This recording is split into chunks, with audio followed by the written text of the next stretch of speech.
ಸ್ನೇಹಿತರೆ, ಮೀಡಿಯಾ ಮಾಸ್ಟರ್ಸ್ಗೆ ಸ್ವಾಗತ, ಸುಸ್ವಾಗತ. ಗೆಳೆಯರ, ಯುದ್ಧ ಭೂಮಿಯಲ್ಲಿ ಶತ್ರುಗಳಿಗೆ ಇವತ್ತು ಅತಿ ಹೆಚ್ಚು ನಷ್ಟವನ್ನುಂಟು ಮಾಡುವ ಆಯುಧ ಅಂತ ಯಾವುದಾದ್ರೂ ಇದ್ರೆ ಅದು ಡ್ರೋನ್. ಅದರಲ್ಲೂ ಸಣ್ಣ ಡ್ರೋನ್ಗಳಿಂದ ಹಿಡಿದು ಮಿಸೈಲ್ಗಳನ್ನು ಹೊತ್ತೊಯ್ದು ದಾಳಿ ಮಾಡೋ ಬಲಿಷ್ಠ ಡ್ರೋನ್ಗಳವರೆಗೆ ನಾನಾ ರೀತಿಯ ಅನ್ಮ್ಯಾನ್ಡ್ ಏರಿಯಲ್ ವೆಹಿಕಲ್ಗಳು ಈಗಾಗಲೇ ಜಗತ್ತನ್ನು ತುಂಬುತ್ತಾ ಇವೆ. ಆ ಡ್ರೋನ್ಗಳನ್ನು ಕೂಡ ಎಷ್ಟು ಕಡಿಮೆ ಖರ್ಚಲ್ಲಿ ಎಷ್ಟು ಸಶಕ್ತವಾಗಿ ನಿರ್ಮಾಣ ಮಾಡ್ಕೊಳ್ಳೋದಕ್ಕೆ ಸಾಧ್ಯ ಆಗುತ್ತೆ ಅನ್ನೋ ಬಗ್ಗೆ ಜಗತ್ತು ಯೋಚಿಸ್ತಾ ಇದೆ, ಪ್ರಯತ್ನಗಳನ್ನು ಮಾಡ್ತಾ ಇದೆ.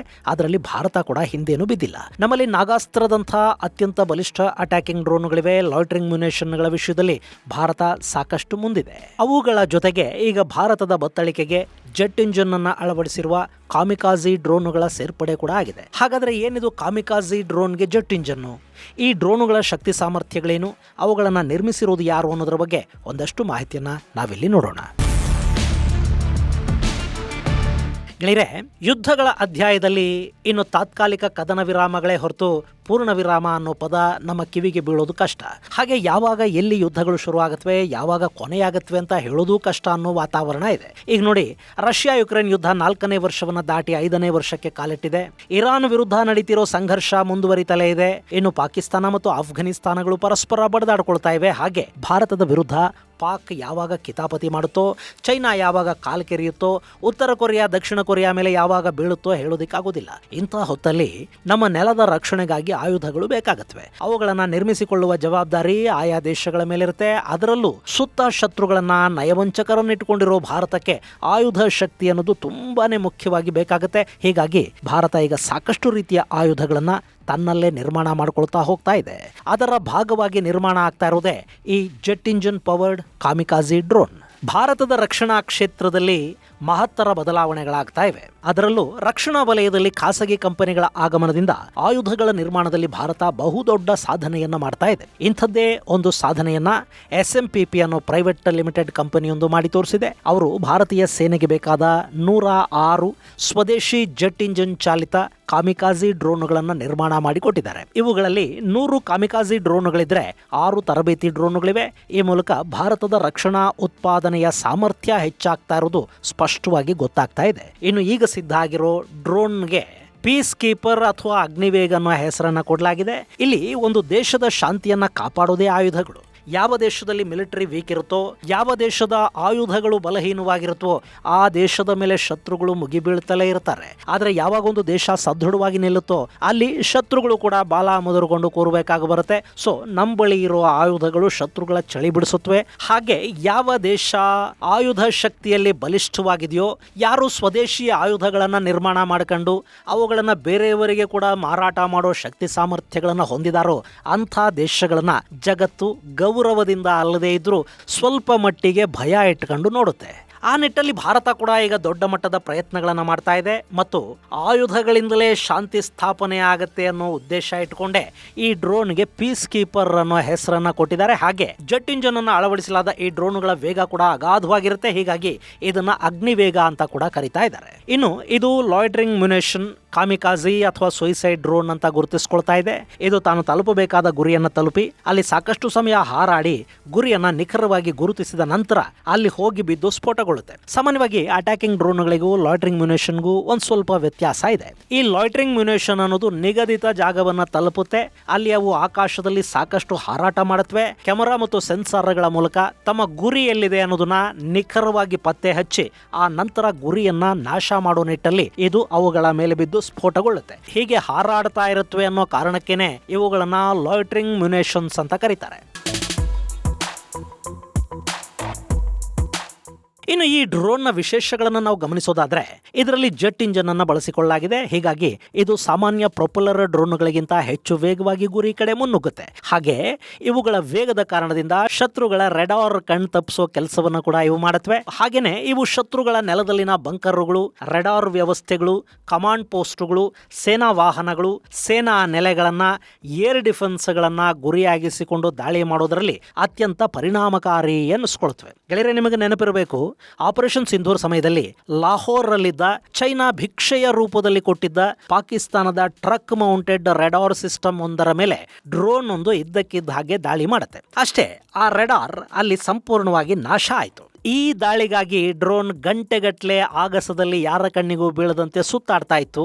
ಆನಂತರ ರೆಡಾರ್ನ ಸಿಗ್ನಲ್ಸ್ ಸಿಕ್ಕ ನಂತರ ಅದು ಎಲ್ಲಿದೆ ಅನ್ನೋದನ್ನ ಕರೆಕ್ಟ್ ಆಗಿ ಲೊಕೇಟ್ ಮಾಡೋದಕ್ಕೆ ಸಾಧ್ಯ ಆದ ನಂತರ ಇದು ರೆಡಾರ್ ಸಿಸ್ಟಮ್ ಮೇಲೆ ದಾಳಿಯನ್ನು ಮಾಡ್ತು, ಅದನ್ನ ನಾಶ ಕೂಡ ಮಾಡ್ತು. ಇನ್ನು ಮುಂದೆ ಈ ಕೆಲಸವನ್ನ ಪೀಸ್ ಕೀಪರ್ ಡ್ರೋನ್ಗಳು ಮಾಡ್ತಾ ಹೋಗುತ್ತವೆ ಮತ್ತು ಅತ್ಯಂತ ವೇಗವಾಗಿ ಹಾಗೂ ನಿಖರವಾಗಿ ಕೂಡ ಆ ದಾಳಿಗಳನ್ನು ಮಾಡುತ್ತವೆ. ಇನ್ನೀಗ ಸರಿಸುಮಾರು 5,000 ಕೋಟಿ ರೂಪಾಯಿ ಮೌಲ್ಯದ ಡ್ರೋನ್ಗಳನ್ನ ಭಾರತೀಯ ರಕ್ಷಣಾ ಇಲಾಖೆ ಖರೀದಿ ಮಾಡೋ ಸಾಧ್ಯತೆ ಇದೆ ಅಂತ ಹೇಳ್ತಾ ಇದ್ದಾರೆ. ಅದರಲ್ಲೂ ಮೇಕ್ ಇನ್ ಇಂಡಿಯಾ ಮತ್ತು ಮೇಡ್ ಇನ್ ಇಂಡಿಯಾ ಡ್ರೋನ್ಗಳನ್ನ ಭಾರತೀಯ ಸೇನೆ ಹೆಚ್ಚು ಪ್ರಿಫರ್ ಮಾಡ್ತಾ ಇದೆ.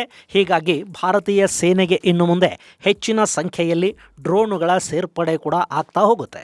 ಹಾಗೆ ಸೇನೆಗೆ ಪೂರೈಕೆಯಾಗುವ ಲಾಯ್ಟರಿಂಗ್ ಮ್ಯುನಿಷನ್ಸ್, ಡ್ರೋನ್ ಅಥವಾ ಇನ್ಯಾವುದೇ UAVಗಳಲ್ಲಿ ಚೈನಾದ ಸ್ಪೇರ್ ಪಾರ್ಟ್ಸ್ ಅನ್ನ ಬಳಸಬಾರದು ಅಂತ ಭಾರತದ ರಕ್ಷಣಾ ಇಲಾಖೆ ಸ್ಪಷ್ಟವಾಗಿ ಹೇಳಿದೆ. ಪರೀಕ್ಷಾ ಹಂತದಲ್ಲಿ ಕೂಡ ಚೈನಾದ ಬ್ಯಾಟರಿಗಳು, ಚೈನಾದ ಇನ್ನಿತರ ಸ್ಪೇರ್ಸ್ ಅನ್ನ ಬಳಸಬೇಡಿ, ಅಂಥದ್ದೇನಾದರೂ ಇದ್ರೆ ನಿರ್ದಾಕ್ಷಿಣ್ಯವಾಗಿ ಆಯುಧಗಳನ್ನ ವಾಪಸ್ಸು ಕಳುಹಿಸ್ತೀವಿ, ಖರೀದಿ ಒಪ್ಪಂದವನ್ನು ಕೂಡ ರದ್ದು ಮಾಡ್ತೀವಿ ಅನ್ನೋ ಸೂಚನೆಯನ್ನು ಕೊಡಲಾಗಿದೆ. ಚೆನ್ನೈ ಮೂಲದ ಸಂಸ್ಥೆಯೊಂದನ್ನ ಇದೇ ಕಾರಣಕ್ಕೆ ನಿರ್ಬಂಧಿಸಲಾಗಿದೆ ಕೂಡ. ಇಲ್ಲಿ ಕಟ್ಟುನಿಟ್ಟಾಗಿ ಚೈನಾ ಐಟಮ್ಸ್ ಇಲ್ಲದ ಹಾಗೆ ನೋಡ್ಕೋಬೇಕು. ಅದರಲ್ಲಿ ಎಷ್ಟರ ಮಟ್ಟಿಗೆ ಯಶಸ್ವಿ ಆಗ್ತೀವಿ ಅಷ್ಟರ ಮಟ್ಟಿಗೆ ನಿರ್ಭರತೆಯನ್ನ ಸಾಧಿಸೋದಿಕ್ಕೆ ಸಾಧ್ಯ ಆಗುತ್ತೆ. ಇನ್ನು ಈ ಪೀಸ್ ಕೀಪರ್ ಡ್ರೋನುಗಳ ನಿರ್ಮಾಣ ಸಂಪೂರ್ಣವಾಗಿ ಭಾರತದಲ್ಲೇ ಆಗಿದೆ. ಭಾರತದ ಖಾಸಗಿ ಕಂಪನಿಯೊಂದು ಇವುಗಳನ್ನ ಅಭಿವೃದ್ಧಿಪಡಿಸಿದೆ. ಇನ್ನು ತರಬೇತಿಗಾಗಿ ಇಲ್ಲಿ 6 ಡ್ರೋನುಗಳನ್ನ ನಿರ್ಮಾಣ ಮಾಡಿದ್ದಾರೆ. ಸದ್ಯಕ್ಕೆ ಅವುಗಳ ಟ್ರೈನಿಂಗ್ ನಡೀತಾ ಇದೆ. ಇದರ ಜೊತೆ ಈ ಡ್ರೋನ್ಗಳನ್ನ ಭಾರತದಲ್ಲೇ ನಿರ್ಮಿಸಿರೋದ್ರಿಂದ ಬೇರೆ ಬೇರೆ ದೇಶಗಳಿಂದ ಡ್ರೋನ್ ತರಿಸಿಕೊಳ್ಳುವ ಅಗತ್ಯ ಇನ್ನು ಮುಂದೆ ಕಡಿಮೆ ಆಗಬಹುದು. ಉತ್ಪಾದನೆ ನಮ್ಮಲ್ಲೇ ಆಗೋದ್ರಿಂದ ಇಲ್ಲಿ ಉದ್ಯೋಗ ಸೃಷ್ಟಿಯಾಗುತ್ತೆ. ಸಾಕಷ್ಟು ವಿದೇಶಿ ವಿನಿಮಯ ಉಳಿತಾಯ ಆಗುತ್ತೆ. ಆಮದಿನ ಅವಲಂಬನೆ ಕಡಿಮೆ ಆಗುತ್ತೆ. ಕಡಿಮೆ ವೆಚ್ಚದಲ್ಲಿ ನಮಗೆ ಎಷ್ಟು ಬೇಕೋ ಅಷ್ಟು ಡ್ರೋನ್ಗಳನ್ನ ಉತ್ಪಾದಿಸಿಕೊಳ್ಳೋದಕ್ಕೆ ಸಾಧ್ಯ ಆಗುತ್ತೆ. ಇನ್ನು ಸ್ವದೇಶಿ ತಂತ್ರಜ್ಞಾನ ಆಗಿರೋದ್ರಿಂದ ಅವುಗಳ ರಿಪೇರಿಯಿಂದ ಹಿಡಿದು ಮೇಂಟೆನೆನ್ಸ್ ವರೆಗೆ ಎಲ್ಲ ಕೂಡ ನಮ್ಮಲ್ಲೇ ಆಗುತ್ತೆ, ಸುಲಭವಾಗಿ ಕೂಡ ಆಗುತ್ತೆ. ಯುದ್ಧದ ಸಮಯದಲ್ಲಿ ಯಾರ ಹಂಗೂ ಇಲ್ಲದೆ ಡ್ರೋನ್ಗಳನ್ನ ಎಷ್ಟು ಬೇಕೋ ಅಷ್ಟು ನಿರ್ಮಾಣ ಮಾಡಿಕೊಳ್ಳೋದಕ್ಕೆ ಕೂಡ ಸಾಧ್ಯ ಆಗ್ತಾ ಹೋಗುತ್ತೆ. ಹಾಗೆ ನಮ್ಮ ಸೇನೆಯ ಅಗತ್ಯಗಳಿಗೆ ತಕ್ಕಂತೆ ಡ್ರೋನ್ಗಳಲ್ಲಿ ಬದಲಾವಣೆಗಳನ್ನು ಕೂಡ ಮಾಡಿಕೊಳ್ಳೋದಕ್ಕಾಗತ್ತೆ. ಸೊ ಇಲ್ಲಿ ವಿದೇಶಿ ಡ್ರೋನ್ಗಳಿಗಿಂತ ಸ್ವದೇಶಿ ಡ್ರೋನ್ಗಳು ಉತ್ತಮ ಅನ್ನೋ ಅಭಿಪ್ರಾಯ ಮೂಡ್ತಾ ಇದೆ. ಇದರ ಜೊತೆಗೆ ಇವುಗಳಿಗೆ ಆರ್ಟಿಫಿಷಿಯಲ್ ಇಂಟೆಲಿಜೆನ್ಸ್ ಅನ್ನ ಅಳವಡಿಸೋದರ ಮೂಲಕ ಇದರ ಸಾಮರ್ಥ್ಯವನ್ನ ಮತ್ತಷ್ಟು ಹೆಚ್ಚಿಸೋದರ ಕಡೆಗೆ ಗಮನ ಕೊಡಲಾಗ್ತಾ ಇದೆ. ಇದೆಲ್ಲದರ ಜೊತೆಗೆ ಭಾರತ ಸ್ವದೇಶಿ ನ್ಯಾವಿಗೇಷನ್ ವ್ಯವಸ್ಥೆಯನ್ನ ಕೂಡ ಗಟ್ಟಿ ಮಾಡಿಕೊಳ್ಳೋದಕ್ಕೆ ಸಾಧ್ಯ ಆಗ್ಬಿಟ್ರೆ ಈ ಆಯುಧಗಳು ಇನ್ನಷ್ಟು ನಿಖರವಾಗಿ ವಿಶ್ವಾಸದಿಂದ ಕೆಲಸ ಮಾಡೋದಕ್ಕೆ ಸಾಧ್ಯ ಆಗ್ತಾ ಹೋಗುತ್ತೆ. ಇನ್ನು ಈಗ ಈ ಕಾಮಿಕಾಜಿ ಡ್ರೋನ್ ಅನ್ನ ನಿರ್ಮಿಸಿರುವ SMPP ಲಿಮಿಟೆಡ್ ಕಂಪನಿ ರಕ್ಷಣಾ ವಲಯಕ್ಕೆ ಸಾಕಷ್ಟು ಆಯುಧಗಳನ್ನ, ಉಪಕರಣಗಳನ್ನ ನಿರ್ಮಿಸಿಕೊಡ್ತಾ ಇದೆ. ಅವರು ಆರ್ಮರ್ಡ್ ವೆಹಿಕಲ್ಗಳನ್ನ, ಪ್ಯಾಟ್ರೋಲಿಂಗ್ ಬೋಟ್ಗಳನ್ನ, ಪ್ರೊಟೆಕ್ಷನ್ ಕಿಟ್ ಸೇರಿದ ಹಾಗೆ ಸಾಕಷ್ಟು ಉಪಕರಣಗಳನ್ನ ತಯಾರು ಮಾಡ್ತಾರೆ. ಈಗ ಡ್ರೋನ್ಗಳನ್ನು ಕೂಡ ತಯಾರು ಮಾಡೋದ್ರ ಮೂಲಕ ವೈಮಾನಿಕ ಕ್ಷೇತ್ರಕ್ಕೂ ಅವರು ಕಾಲಿಡ್ತಾ ಇದ್ದಾರೆ. ಹಾಗೆ ಭಾರತದಲ್ಲಿ ನಾನಾ ತರದ ಡ್ರೋನುಗಳು ಕೂಡ ಈಗಾಗಲೇ ಇವೆ. High altitude, long range, endurance ಹಾಗೂ ಆರ್ಮರ್ಡ್ ಡ್ರೋನುಗಳು ನಮ್ಮಲ್ಲಿವೆ. ಅಮೆರಿಕದ MQ-9 ಡ್ರೋನುಗಳಿವೆ. ಇಸ್ರೇಲ್ನ ಹೆರೋನ್ ಡ್ರೋನುಗಳನ್ನ ಭಾರತ ಖರೀದಿ ಮಾಡಿದೆ. ಅದರ ಜೊತೆ ಇಸ್ರೇಲ್ ನಿರ್ಮಿತ ಹ್ಯಾರೋಪ್ ಅನ್ನೋ ಲಾಯ್ಟರಿಂಗ್ ಮ್ಯುನಿಷನ್ ನಮ್ಮಲ್ಲಿದೆ. ಅವುಗಳನ್ನ ನಾವು ಜಂಟಿ ತಯಾರಿಯನ್ನು ಕೂಡ ಮಾಡ್ತಾ ಇದ್ದೀವಿ. ನಮ್ಮಲ್ಲೇ ನಿರ್ಮಾಣ ಆಗಿರುವ ನಾಗಾಸ್ತ್ರವನ್ನು ಕೂಡ ನಾವು ಬಳಸ್ತಾ ಇದ್ದೀವಿ. ಹಾಗೆ ರುಸ್ತುಮ್ 2 ಡ್ರೋನುಗಳಿವೆ. ಖಾಸಗಿ ಕಂಪನಿ ನಿರ್ಮಾಣ ಮಾಡಿರುವ ಸ್ವಿಚ್ ಡ್ರೋನುಗಳು ಕೂಡ ಬೃಹತ್ ಶಕ್ತಿಯನ್ನ ಒದಗಿಸ್ತಾ ಇವೆ. ಹಾಗೆ ಸ್ವಾಮ್ ಡ್ರೋನ್ಗಳನ್ನು ಕೂಡ ಭಾರತ ಖರೀದಿ ಮಾಡಿಟ್ಟುಕೊಂಡಿದೆ. ನಮ್ಮಲ್ಲೇ ತಯಾರಿ ಕೂಡ ಆಗ್ತಾ ಇವೆ. ಘಾತಕ್ ಅನ್ನೋ ಅತಿ ದೊಡ್ಡ ಅಟ್ಯಾಕಿಂಗ್ UAV ಅನ್ನ ಭಾರತ ಸಿದ್ಧಪಡಿಸಿದೆ. ನೇತ್ರ, ಹಾರ್ಪಿ ಸೇರಿದಂತೆ ಒಂದಷ್ಟು ಸರ್ವೆಲೆನ್ಸ್ ಡ್ರೋನ್ಗಳನ್ನು ಕೂಡ ಭಾರತ ಹೊಂದಿದೆ.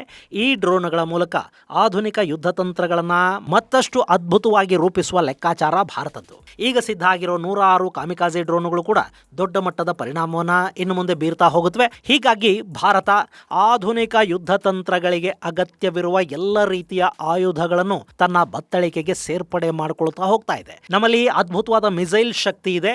ಅದಕ್ಕೆ ಸರಿಸಮನಾಗಿ ಡ್ರೋನ್ ಶಕ್ತಿಯನ್ನ ಕೂಡ ಭಾರತ ಬೆಳೆಸ್ಕೊಳ್ಳೋದಿಕ್ಕೆ ಹೋಗ್ತಾ ಇದೆ. ಇದರ ಜೊತೆಗೆ ಶತ್ರುಗಳ ಡ್ರೋನುಗಳನ್ನ ನಿಯಂತ್ರಿಸೋದಕ್ಕೆ ಆಂಟಿ ಡ್ರೋನ್ ಸಿಸ್ಟಮ್ಗಳನ್ನ ಕೂಡ ಭಾರತ ದೊಡ್ಡ ಮಟ್ಟದಲ್ಲಿ ತಯಾರು ಮಾಡಿಕೊಳ್ತಾ ಇದೆ. ನಮ್ಮ ಸ್ಮಾರ್ಟ್ ಬಾರ್ಡರ್ ಯೋಜನೆ ಪರಿಪೂರ್ಣಗೊಳ್ಳೋ ಹೊತ್ತಿಗೆ ಭಾರತದ ಅಷ್ಟೂ ಗಡಿಗಳಲ್ಲಿ ಆಂಟಿ ಡ್ರೋನ್ ಸಿಸ್ಟಮ್ಗಳ ನಿಯೋಜನೆ ಕೂಡ ಪೂರ್ಣ ಪ್ರಮಾಣದಲ್ಲಿ ಆಗುವ ಸಾಧ್ಯತೆಗಳಿವೆ ಅಂತ ಹೇಳ್ತಾ ಇದ್ದಾರೆ. ಇದು ಗೆಳೆಯರೆ ಭಾರತದಲ್ಲೇ ನಿರ್ಮಾಣ ಆಗಿರುವ ಪೀಸ್ ಕೀಪರ್ ಅಗ್ನಿವೇಗದ ಕುರಿತಾದ ಒಂದಷ್ಟು ಮಾಹಿತಿ. ಮುಂದಿನ ಸಂಚಿಕೆಯಲ್ಲಿ ಮತ್ತಷ್ಟು ವಿಶೇಷಗಳ ಜೊತೆ ಮತ್ತೆ ಭೇಟಿಯಾಗೋಣ. ಅಲ್ಲಿವರೆಗೆ ಜೈ ಹಿಂದ್, ಜೈ ಕರ್ನಾಟಕ.